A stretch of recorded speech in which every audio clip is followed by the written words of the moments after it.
നാരായണന്റെ മേക്കിംഗ് ഒക്കെ എങ്ങനെയുണ്ട്? മേക്കിംഗ് കൊള്ളാം. മമ്മൂക്കൊക്കെ എങ്ങനെയുണ്ട്? കൊള്ളാം, അടിപൊളി. ഇന്റർവെൽ ആയതുകൊണ്ട് ഇന്റർവെല്ലിന് മുമ്പാണ് ഫാസ്റ്റ് ആയത്. അതുപോലെ എഴച്ചിലെന്ന് പറയാൻ പറ്റൂല, അങ്ങനെ വന്നു. ഇതുവരെ കണ്ട കൊള്ളാം. വളരെ നന്നായിട്ടുണ്ട്. മേക്കിംഗ് വളരെ നല്ലതാണ്.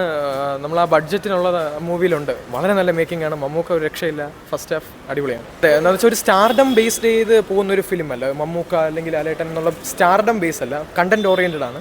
കണ്ടന്റിനെ ബേസ് ചെയ്ത് പോകുന്നുണ്ട്. വളരെ നന്നായിട്ടുണ്ട്. ഒരു മഹേഷ് നാരായണൻ. അതെ അതെ അതെ, പക്ക അതെ അതെ. അടിപൊളിയായിട്ടുണ്ട്. സ്റ്റൈലിഷ് ആണ്. അല്ല, മാസ് പടമല്ല. എന്ന് വെച്ചാൽ നമ്മുടെ ഗവൺമെന്റിന്റെ കറപ്ഷനും അത് ഏത് രീതിയിൽ അപകടപ്പെടുത്താം ജനങ്ങളെ. സോഷ്യൽ മെസ്സേജ് തന്നെയാണ്. അതെ അതെ, വളരെയധികം സോഷ്യൽ മെസ്സേജ് തരുന്ന ഒരു പടം തന്നെയാണ്. എല്ലാവരും കണ്ടിരിക്കേണ്ട പടമാണ്. കുറച്ച് ഭയം ഉണ്ടാവും കാണുമ്പോൾ.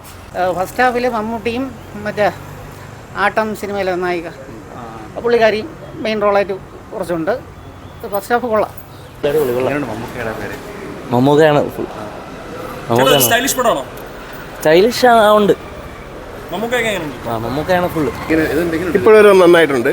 എനിക്ക് പറയാനുള്ള ഒറ്റ കാര്യമേ ഉള്ളൂ, എല്ലാവരും ഇപ്പോൾ മോഹൻലാലും മമ്മൂട്ടി ഫാൻസ് ആയാലും വന്ന് കാണണം. ഇനി ഒരു ഇത് കണക്ക് മോഹൻലാലും മമ്മൂട്ടിയായിട്ട് ഇവയ്ക്കായിട്ട് മോഹൻലാലിനെ കാണിച്ചിട്ടില്ല, മമ്മൂട്ടിയാണ് ഇപ്പോഴും വന്നുകൊണ്ടിരിക്കുന്നത്. മോഹൻലാലിന് വേണ്ടി നമ്മൾ വെയിറ്റ് ചെയ്യുകയാണ്. എനിക്ക് പറയാനുള്ളതെന്ന് വെച്ച് കഴിഞ്ഞാൽ ഇപ്പോഴൊരു ഗംഭീരമായിട്ടുണ്ട്. മമ്മൂട്ടിയുടെ അഭിനയം എല്ലാം ഗംഭീരമായിട്ടുണ്ട്. ഇനി എനിക്ക് പറയാനുള്ളതെന്ന് വെച്ച് കഴിഞ്ഞാൽ ഒറ്റ കാര്യം മാത്രം, എല്ലാവരും വന്ന് തിയേറ്ററിൽ കാണണം. മോഹൻലാലും മമ്മൂട്ടിയും നമ്മളെ യുഗാന്തരങ്ങളായി കണ്ടുകൊണ്ടിരിക്കുന്നതാണ്. അയാൾ ഇനിയൊരു സിനിമയിൽ ഉണ്ടാവണമെന്നില്ല. അതുകൊണ്ട് എല്ലാവരും വന്ന് ഈ തിയേറ്ററിൽ പടം കാണണം.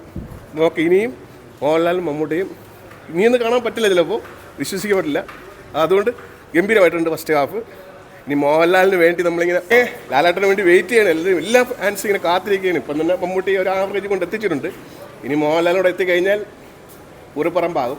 അപ്പോൾ എല്ലാവരും ലാലേട്ടനെ വന്ന് ലാലേട്ടനെ ഇപ്പം വരും കാത്തിരിക്കണം. പക്ഷേ ഇപ്പോൾ വരെ വന്നിട്ടില്ല. ഇൻ്റർവ്യൂവിൽ വരെ ഓക്കെ പടം ബെസ്റ്റ് ആയിട്ടുണ്ട്. സത്യസന്ധമായി പറഞ്ഞു കഴിഞ്ഞാൽ എല്ലാവരും വരണം പടം കാണാനൊക്കെ ഉണ്ട്.